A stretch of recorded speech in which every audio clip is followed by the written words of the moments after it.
Om Swastiastu. Kembali lagi bersama saya, Benedikta Nyoman Putri Triyoningsih dengan NIM 2529061005 dari program studi S2 Pendidikan IPA. Jadi pada kesempatan kali ini, saya akan mempresentasikan terkait dengan filsafat-filsafat Timur dan implikasinya pada pendidikan. Nah, sebelumnya, mengapa filsafat Timur itu penting dalam pendidikan? Filsafat Timur menekankan bahwa tujuan pendidikan bukan hanya transfer pengetahuan kognitif, melainkan pembentukan manusia utuh, yaitu bertika, seimbang secara emosional dan selaras dengan lingkungan serta spiritualitasnya. Pendekatan ini menempatkan hubungan antara aspek intelektual, batin, atau emosi atau jiwa, sosial, dan spiritual sebagai satu kesatuan yang saling mempengaruhi. Dengan latar krisis moral dan kenaikan masalah kesehatan mental di kalangan pelajar, filsafat Timur menawarkan kerangka berpikir dan praktik yang menyeimbangkan ambisi akademik dengan kesejahteraan batin, misalnya melalui pengembangan karakter, latihan mindfulness, pembelajaran berbasis pengalaman, dan penanaman etika komunitas.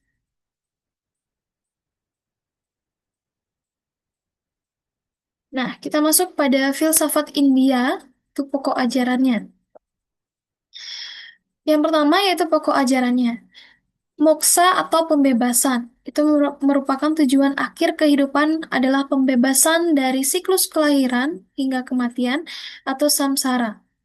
Dalam konteks pendidikan, ini berarti pendidikan diarahkan pada aktualisasi diri dan kebebasan batin bukan sekadar prestasi eksternal.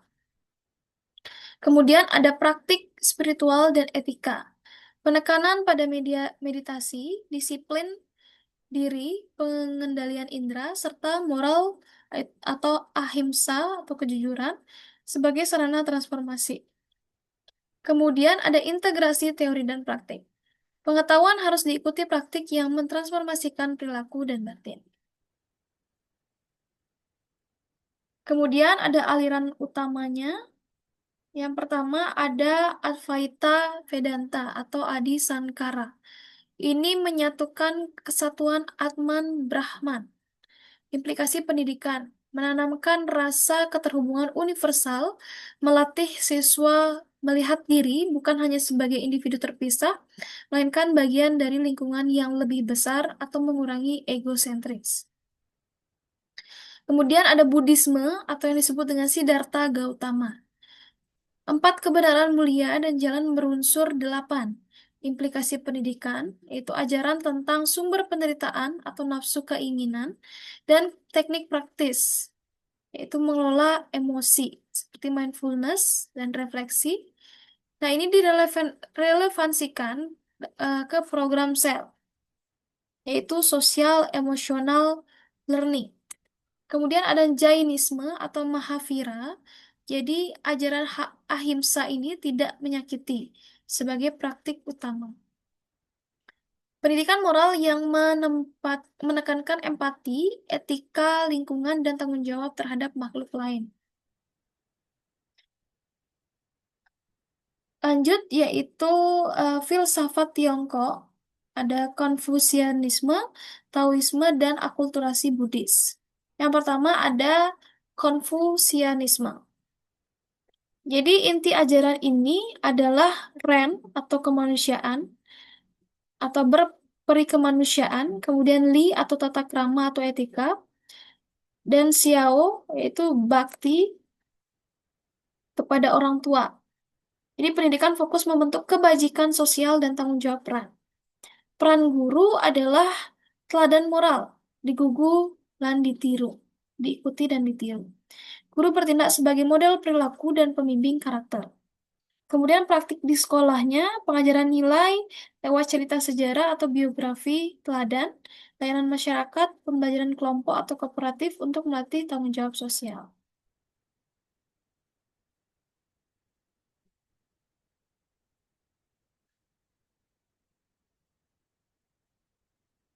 Oke, selanjutnya yaitu ada Taoisme. Jadi Taoisme atau Laozi ini inti dan aplikasi pendidikannya. Jadi inti dari ajaran ini adalah hidup selaras dengan Dao atau jalan alam, prinsip Wu Wei yaitu bertindak tanpa paksaan, spontanitas seperti aliran air. Peran guru yaitu sebagai fasilitator yang menciptakan lingkungan belajar kaya pengalaman, memberi ruang eksplorasi bukan memaksakan. Praktik di sekolahnya, pembelajaran berbasis proyek, sekolah alam, inquiry terbuka, penyaluran fleksibel yang menyesuaikan ritme siswa. Kemudian ada Buddhisme, Tiongkok.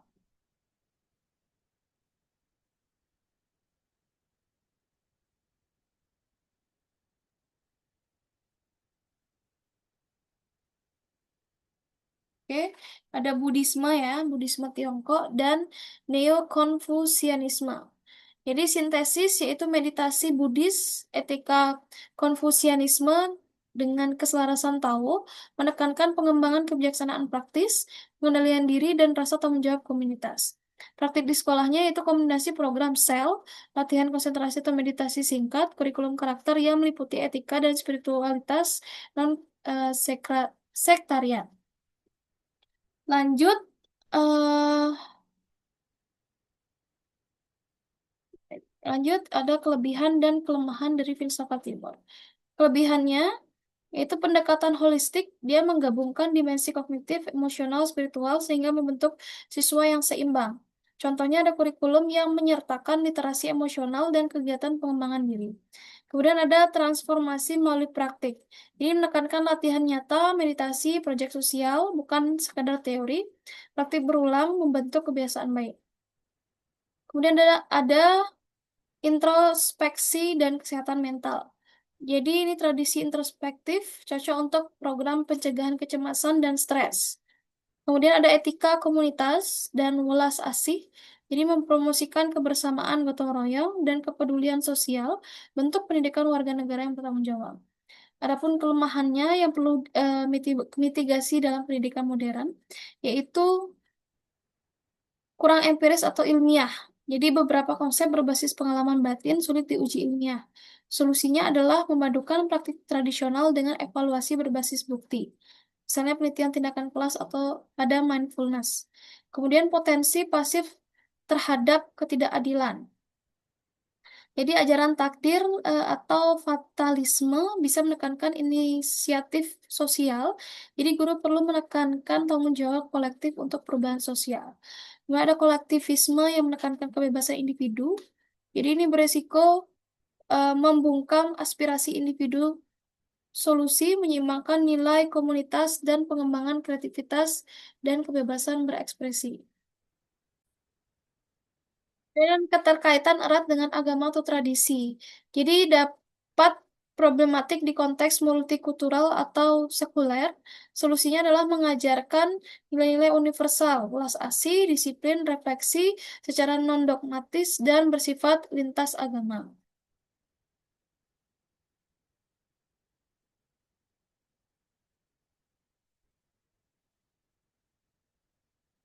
Ternyata implikasinya ke dalam pendidikan dari masing-masing aliran.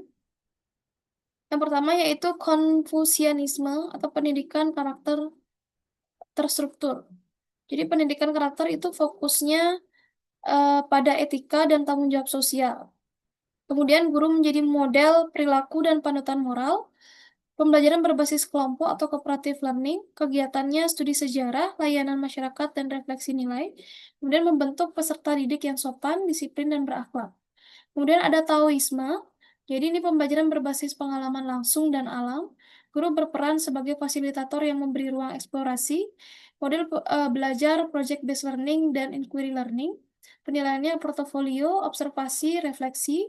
Kemudian sekolah alam yaitu bentuk nyata penerapan prinsip Wu Wei.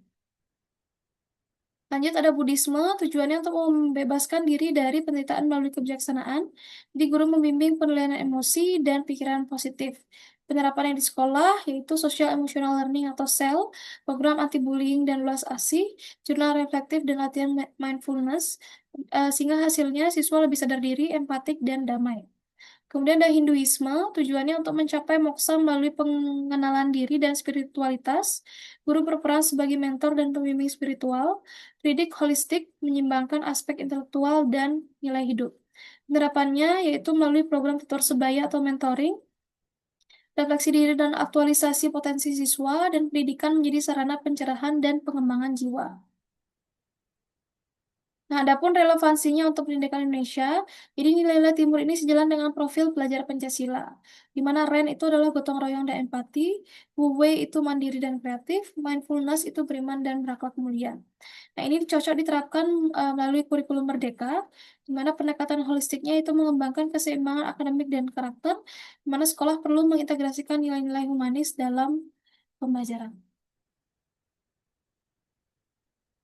Baik, adapun sekian presentasi yang dapat saya sampaikan. Mohon maaf apabila ada kesalahan dan tutur kata. Sebelumnya saya tutup terlebih dahulu. Jadi filsafat timur itu mengajarkan keseimbangan antara ilmu, moral, dan kebijaksanaan.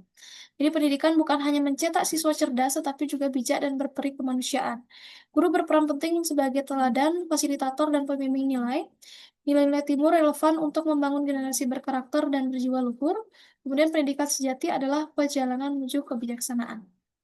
Oke, sekian yang dapat saya sampaikan. Semoga dapat bermanfaat. Saya tutup dengan Pramu Santi.